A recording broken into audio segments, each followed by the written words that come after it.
안녕하십니까. 거꾸로 투자하는 쇼킹 부동산입니다. 오늘은 1월 2일 멤버십 영상을 공개합니다. 바로 대출제도 총정리입니다.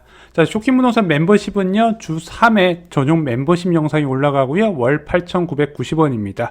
아이폰에서 가입하실 경우에 11,000원이 청구되기 때문에 PC에서 가입을 추천드립니다. 최악 입지 분석 및 당첨 전략, 내 집 마련 초급매 추천, 그리고 한 발 앞서는 투자 정보 공유 멤버십 영상에서 확인하시기 바랍니다. 안녕하십니까. 멤버십 가족 여러분, 3주택을 위한 또 한 걸음을 시작해 보겠습니다. 2024년 첫 멤버십 영상은요, 좀 대출의 모든 것에 대해서 다뤄보고자 합니다. 이 내용 여러분들이 기본적으로 알고 계시면요, 정말 유용하게 활용하실 거라 저는 확신을 합니다. 내 집 마련할 때 반드시 기억해야 되는 것이 있습니다. 내가 살 수 있는 가장 좋은 곳을 산다는 거죠. 자, 그러면은 가장 좋은 곳을 살면 어떻게 돼요? 대출을 포함하겠죠. 어떤 수준의 대출이 필요하다? 버거울 수준의 대출이 필수라는 겁니다. 그래서 이 버거울 수준의 대출을 포함해서 내가 가장 살 수 있는 좋은 집을 사셔야 된다. 근데 무주택 기간이 길수록이요, 이런 대출에 대한 거부감이 굉장히 커요. 그걸 빨리 깨야 된다는 겁니다. 왜? 여러분들의 소득은 고정되어 있지 않잖아요. 대출 원리금은 고정되어 있지만 여러분들의 소득은 계속 올라가기 때문에 시간이 지나면 편안해진다는 겁니다. 그래서 지금 내가 버거울 수준의 대출을 포함해서 가장 좋은 아파트를 사야 된다는 거 잊지 마시기 바랍니다. 자, 이 대출을 활용하려면 일단 대출 종류와 제도를 알아야겠죠. 오늘 7가지 내용을 좀 쉽게 정리를 드리겠습니다. 오늘 내용 들어보시면요, 대출에 대해서는 웬만한 공인중개소 사장님보다 훨씬 많이 아는 지식이 될 거라 생각합니다. 여러분 잊지 마세요. 대출 없는 부자 없습니다. 자, 먼저 LTV 규제부터 알아보겠습니다. LTV 규제는 정말 쉬워요. 아파트 담보가치 대비 최대 대출 한도를 정하는 겁니다. 예를 들어 LTV가 50% 적용이다. 10억 아파트 5억까지 대출이 된다는 겁니다. 근데 이 LTV 규제는요, 규제지역이냐 아니냐, 아니면은 내가 보유주택수가 몇 채에 따라서 최대 LTV 비율이 다르게 적용됩니다. 지금 강남 3구와 용산 9를 제외하고는 대부분 비규제지역이죠. 비규제지역의 기본 LTV 비율은 70%입니다. 근데 이 70% 받으려면은 내가 무주택자이거나 또는 1주택자인데 2년 이내에 처분을 한다는 서약서를 은행에 제공해야 70%가 가능하고요. 나는 1주택자인데 추가로 집을 살 거야. 대출을 받고 싶은데 기존 주택을 처분할 생각이 없어. 그러면은 60%가 적용됩니다. 자, 그리고 강남 상구와 용산구 같은 규제 지역은요, LTV 비율이 50%예요. 근데 얘도 다 받을 수 있는 게 아니라 무주택자나 1주택자 처분 조건 볼 경우에 이 50%가 가능하고요. 나는 투자 목적이 아니라 그냥 기존 주택을 계속 보유하고 새로 규제 지역에 집을 사는 목적이야. 그러면은 30%밖에 적용이 안 됩니다. 대출 비율이 많이 줄어들죠. 자, 그런데 정부에서 생애 최초 주택 구입자는 규제지역이든 비규제지역이든 상관없이 일괄적으로 LTV를 80%를 적용해 준다고 합니다. 물론 다 해준 건 아니고요. 주택 가격 기준이 있어요. 투기 및 투기과열지역은 9억 이하, 조정대상 지역과 비규제지역은 8억 이하입니다. 그 사람들한테 최대 대출 한도 6억 원까지 생애 최초 주택 구입자한테 대출 한도를 풀어주고 있습니다. 자, 두 번째는 DSR 규제입니다. 방금 말씀드렸던 LTV 규제는 담보 대비 최대 대출 한도예요. 근데 이것으로 다 대출해주냐? 그건 아닙니다. 한 가지를 더 충족해야 돼요. 바로 DSR, 소득 대비 대출 한도라고 보시면 됩니다. 총체적 상환 능력 비율 이렇게 나오는데 그럴 필요 없이 그냥 소득 대비 얼마나 대출해주냐 그렇게 보시면 돼요. 보통 DSR 규제는 40%가 적용되고 이금융권은 50%가 적용됩니다. 간단해요. 연봉 10억 원이면 DSR 40%다. 연 4천만 원까지 원리금과 이자 상환이 가능하다는 겁니다. 그래서 LTV와 DSR을 동시에 충족해야 대출 승인이 나는 구조예요. 자, 연봉에 따른 최대 대출 한도 알아볼까요? 자, 대출금리 3.7% 40년 만기의 원리금 균등 상환이면요, 연봉 5천만 원이면 4억 2천만 원, 연봉 7천만 원이면 5억 8,500만 원, 연봉 1억은 8억 4천만 원입니다. 소득은 부부 합산으로 계산돼요. 그래서 주택담보대출 받을 때 부부는 한 몸으로 취급됐다는 거 잊지 마시고요. 이 DSR 규제에서 맞벌이 부부는 굉장히 유리한 고지를 선점하게 됩니다. 물론 이 최대 대출 한도는요, 정부가 스트레스 DSR 도입하면서 좀 더 낮아질 가능성이 있어요. 자, DSR 규제의 핵심은 신용대출이라고 말씀드렸습니다. 주택담보대출과 신용대출을 동시에 받는 것을 차단하는 목적으로 만들어진 거예요. 자, 그래서 1억 원의 신용대출이 있잖아요. 이 사람의 대출 한도가 얼마나 줄어드나 한번 예시를 들어보겠습니다. 1억 원의 신용대출은 연 2천만 원의 원리금 상환을 계산합니다. 실제로 상환하진 않지만 계산 시기에는 포함이 돼요. 그러면 1억 원의 신용대출 보유차주의 최대 주담대 한도가 아까 8억 4천만 원이라고 말씀드렸는데 4억 1천만 원으로 줄어들게 됩니다. 그래서 내 집만 원 시에 신용대출이나 사용하지 않는 마이너스 통장은 즉각 상환해야 되고요. 또한 대출 상담자한테 나 신용대출이 있어서 대출 한도가 별로 안 나오는데 지금 갖고 있는 신용대출을 주택담보대출 넉넉하게 받아서 상환하겠다, 그 조건으로 대출금을 늘릴 수가 있습니다. 물론 주택담보대출 실행되는 날짜에 신용대출은 즉각 상환이 돼야겠죠. 자, 세 번째는요, 주택담보대출 대환입니다. 자, 예를 들어 올해 1월 달에 우리은행에서 주택담보대출을 받았어요. 40년 만기로 금리 5.1%, 5억 원을 대출받았습니다. 원리금과 이자 상환액이 월 244만 원이에요.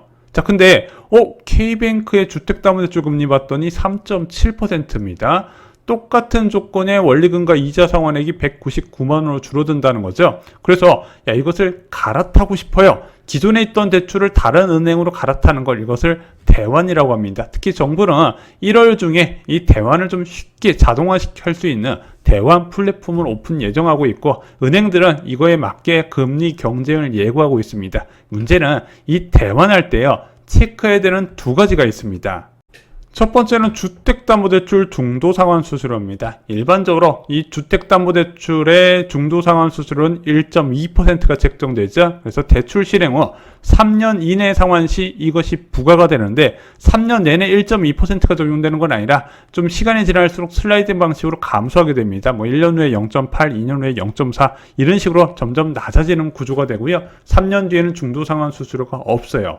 자, 근데 내가 아파트를 갈아탈 계획이 있어요. 그럴 경우에 좀 주의를 하셔야 됩니다. 예를 들어 작년 1월에 아파트를 저점에 매수했어요. 그 다음에 올해 1월 달에 대환을 합니다. 이번에 대환을 했어요. 그럼 400만 원 정도의 중도상환 수수료가 발생을 했습니다. 그리고 이 아파트를 매수한 지 입주 2년 차에 매도를 해요. 매도한 다음에 다른 상급지로 갈아타려고 합니다. 그럼 어떻게 될까요?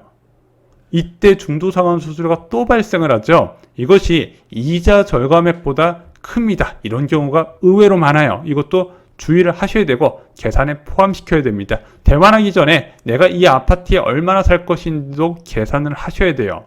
자, 두 번째는 생활안정자금 대출. 우리가 알고 있는 소유권 이전 3개월 전에 진행되는 주담대는요, 주택 구입자금 대출입니다. 하지만 소유권 이전 후 3개월 이후에 진행되는 모든 담보대출은요, 생활안정자금 대출로 분류가 돼요. 여러분들이 구입자금을 대환을 하게 되면 생활안정자금 형태로 대출이 된다 말씀드렸죠. 생활안정자금 대출의 무서움 여러분들 잘 아시죠? 바로 추가주택 구입 금지 약정입니다. 생활안정자금 대출을 받았으면 추가로 주택을 사면 안 돼요. 자, 만약에 내가 주택을 늘리려면 어떻게 해야 돼요? 일단은 주택을 구입한 다음에 대환을 해야 된다는 겁니다. 이거 많은 분들이 놓치시더라고요. 자, 그리고 주택 구입 시점은 은행에서 언제 받아들일까요? 일반적으로 아파트나 입주권은 잔금 시점이에요. 그리고 분양권만 유일하게 취득 시점에 이것을 주택 구입으로 인정하기 때문에 잔금 때 돈이 많이 들어가잖아요. 이때 생활안정자금이 활용이 가능해집니다. 1주택자가 분양권을 취득한 경우, 그래서 분양권이 인기가 많은 거예요. 자, 네 번째는 중도금과 잔금 대출입니다. 일반적으로 분양은요, 계약금 10%, 중도금 60%, 잔금 30%로 진행되죠. 이 계약금 10%는 여러분들 대출해주는 곳이 없기 때문에 신용대출이나 보유한 현금 아니면 채약통장을 해지해서 마련을 하셔야 됩니다. 그 다음에 이 중도금 60%는요, 허그의 보증으로 대출이 가능해지게 됩니다. 그래서 보통 5개월마다 10%포인트씩 납부를 해야 되는데 이거를 대출금으로 퉁칠 수가 있네. 그리고 대출 이자는 보통 잔금 시점에 한꺼번에 납부합니다. 이걸 이자 후불제라고 하죠. 중도금 대출 규제가 있나요? 중도금 대출 규제가 관련된 게 예전에 많았어요. 특히 가액 규제하고 대출 한도 규제가 있었죠. 그래서 분양가 9억 이하 주택만 중도금 대출이 가능했었고 대출 한도도 5억 원이 최대였거든요. 이게 이번 정부 들어서 모두 없어졌습니다. LTV 규제는 남아있어요. 그리고 DSR 규제는 미적용됩니다. 그래서 LTV 규제가 남아있다 보니까 강남 상구나 용산구는 LTV 최대 비율이 50%잖아요. 그래서 중도금 보통 60%인데 10%포인트 1회차는 자기가 스스로 잔압을 해야 됩니다. 그래서 계약금과 중도금 10%포인트까지 현금을 마련할 필요가 있어요. 그 외 지역은 60% 중도금 대출 전액 가능합니다. 또한 중도금 대출 가능 건수가 있거든요. 세대당 2건까지 가능합니다. 1주택자가 동탄에 분양 하나 받고 또 하나 이제 검단에 분양 하나 받으면은 2개의 분양권을 소유했잖아요. 이 2개 다 중도금 대출 활용이 가능합니다. 규제 지역은 세대당 1건이에요. 중도금 대출은 언제 갚나요? 잔금 시점에 진행이 됩니다. 그래서 잔금 대출로 중도금 대출을 대환해요.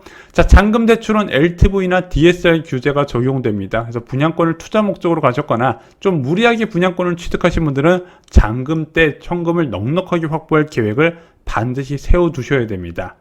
자, 이제 5번째는 신용대출과 마이너스 통장 살펴보겠습니다. 일단은 이 신용대출 DSR 규제로 영향이 많이 줄어들었어요. 아까 DSR 규제 자체가 신용대출과 주택담보대출을 활용하는 것을 막는 목적으로 만들어졌다 그랬죠. 그래서 이 신용대출 같은 경우는요, 내 집 마련할 때보다는 갭투자 때 많이 활용이 됩니다. 예를 들어 자본금이 4억이에요. 자, 이걸 갭투자하려고 그러면은 8억에서 9억 정도 주택 매수가 가능합니다. 뭐 비싼 곳은 10억도 가능하겠죠. 근데 이 자본금 4억에다가 신용대출 1억을 포함합니다. 그러면은 10억에서 11억, 뭐 비싸게는 12억 주택까지도 매수가 가능하다는 거죠. 그래서 레버리지를 올릴 목적, 특히 갭 투자에서 레버리지 올릴 목적으로 신용대출을 많이 활용한다는 거 잊지 마시기 바랍니다. 자, 6번째 정책 모기지 보겠습니다. 뭐 디딤돌, 특례 보금자리론 같은 게 다 정책 모기지예요. 정부가 서민들의 주거 안정을 위해서 저리 대출 상품을 만든 거죠. 자, 이 정책 모기지의 가장 큰 특징은 DSR을 보지 않는다는 겁니다. 그래서 특례 보금자리론이 왜 인기가 있었냐? 금리도 안 낮은데 이 DSR 보지 않아서 나의 소득 대비 많은 한도를 필요하는 차주들한테 어필이 됐던 겁니다. 자, 근데 지금 남아있는 거는 그렇게 막 큰 장점은 없어요. 대표적으로 디딤돌 대출이라고 있는데 얘는 소득도 신혼가구 기준으로 8,500만 원 이하여야 되고요. 6억 이하 주택만 살 수 있습니다. 대출 한도도 4억 원으로 적용되어 있어요. 자, 하지만 1월 29일부터 신생아 특례 구입자금 대출, 얘도 정책 모기지 상품입니다. 자, 얘가 도입이 되는데 9억 이하 주택에 2%대 금리가 적용이 됩니다. DSR도 적용 안 되다 보니까 주담대와 신용대출을 동시에 활용하는 게 가능하다는 이야기가 벌써부터 나와요. 그래서 1월 29일부터 신청 접수를 받기 때문에 현재 주택을 매매 계약하신 분들도 이것을 활용 가능해질 것으로 보여집니다. 그래서 1월 거래량부터 부동산 시장에 좀 영향을 주지 않을까 이렇게 보고 있습니다. 자, 마지막으로 사업자 아파트 담보대출 살펴보겠습니다. 자, 지금까지 말씀드렸던 아파트 구입자금 대출은 그리고 생활안정자금 대출은 개인 대상으로 만든 상품입니다. 그러다 보니까 정부의 강력한 가계부채 억제 정책에 영향을 받아요. LTV 규제, DSR 규제, 원리금 분할 상환 적용 등이 들어갔죠. 자, 근데 개인 사업자는요, 그냥 내가 사업 과정에서 필요한 자금을 땡길 목적으로 아파트 담보대출을 활용하다 보니까 LTV 규제나 DSR 규제나 원리금 분할 상환 규제에 적용이 되지 않습니다. 다 이 개인 사업자 담보대출은요, 주택 구입 후 3개월 지난 시점부터 취급이 가능하기 때문에 아파트 구입 자금으로 활용 불가능하다는 거 예전 영상에서 한번 말씀을 드렸습니다. 자, 이 사업자 아파트 담보대출은 어디서 받나요? 제1금융권도 취급을 하고요, 2금융권도 취급을 하는데 1금융권하고 2금융권의 약간 태도가 다릅니다. 1금융권 같은 경우는 아파트 사업자 담보대출 받으려고 하면 증빙서를 굉장히 엄격하게 체크해서 실제 필요한 자금만 집행을 해요. 어떤 식으로 뭐 견적서를 받는다든가 뭐 이런 식으로 사용할 용도가 보여져야 대출을 해주고, 대출 최대 가능 금액도 보통 2억 원 이하입니다. 그래서 여러분들 흔히 주택수를 늘릴 목적으로 사업자 아파트 담보대출을 받을 때는 어디를 활용한다? 이 금융권에서 받게 됩니다. 자, 이 사업자 아파트 담보대출은 크게 두 가지로 나눠집니다. 이자만 상환하는 상품 3년 거치식으로 이제 적용이 가능하고요. 이자와 원리금을 동시에 상환하는 상품은 5년이 적용됩니다. 새로 등록한 사업자도 적용이 가능해서 보통 집 한 채 있는 사람이 추가로 주택 구입하려고 희망할 때 생활안정자금은 안 되기 때문에 이것을 많이 고려를 하게 돼요. 유주택자가 주택을 추가로 늘릴 때 많이 활용한다 기억을 하시고요. 현재 금리는 5.1%부터 적용이 됩니다. 자, 오늘 부동산 담보대출과 관련돼서 모든 것을 좀 쉽게 정리를 드렸습니다. 대출을 여러분들은 잘 활용해야 됩니다. 왜냐면은 당신은 5년 후 지금보다 훨씬 많이 벌기 때문이죠. 그렇게 벌어야 되는 게 정상적인 사회고 그렇게 되게 될 겁니다. 하지만 여러분들의 대출 원리금은 5년 전에 고정이 되어 있다는 거죠. 그래서 시간이 지날수록 나의 대출 상환은 손쉬워지더라 해서 보통 부자는 항상 이 대출을 활용해서 레버리지를 일으킬 생각을 하게 됩니다. 그걸 여러분들도 잘 활용하셨으면 좋겠습니다. 오늘 준비한 소식은 여기까지입니다. 긴 영상 끝까지 들어주셔서 감사합니다.